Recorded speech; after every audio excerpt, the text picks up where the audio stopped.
In this topic, which is going to kind of be our last topic where we're really diving deep into the idea of continuities of functions, we're going to look at trying to remove some discontinuities that exist or figuring out if we're given a function what values need to be going on in that function in order to make the function continuous. Now, before we jump into that, I want to review the definition of continuity at a point from topic 1.11. Because in topic 1.12, we focused on when functions can be continuous on various intervals, but a lot of what we're going to do today is going to go back to this definition of continuity at a point. And so what we said in topic 1.11, we said that a function is continuous at the point x equals c if and only if. And we said as we were working those problems that we really needed to be able to establish three things in order to say a function was continuous at a given value x equals c. The first thing that needed to be true is that f of c needs to exist. In other words, if I take c and I input it into my function, I get a defined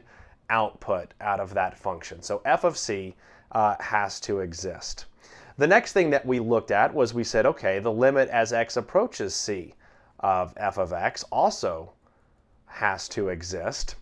And then if we had these two things where f of c exists and the limit as x approaches c of f of x exists, then the last bullet point that we needed to check off in order to prove continuity at a point is that f of c had to equal some value stating that it exists and that it also had to equal the limit as x approaches c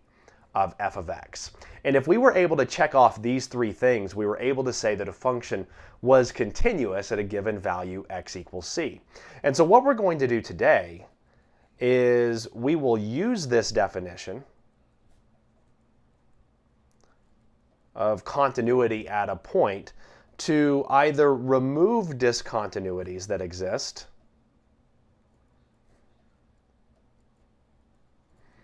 or to solve for values that will make a function continuous.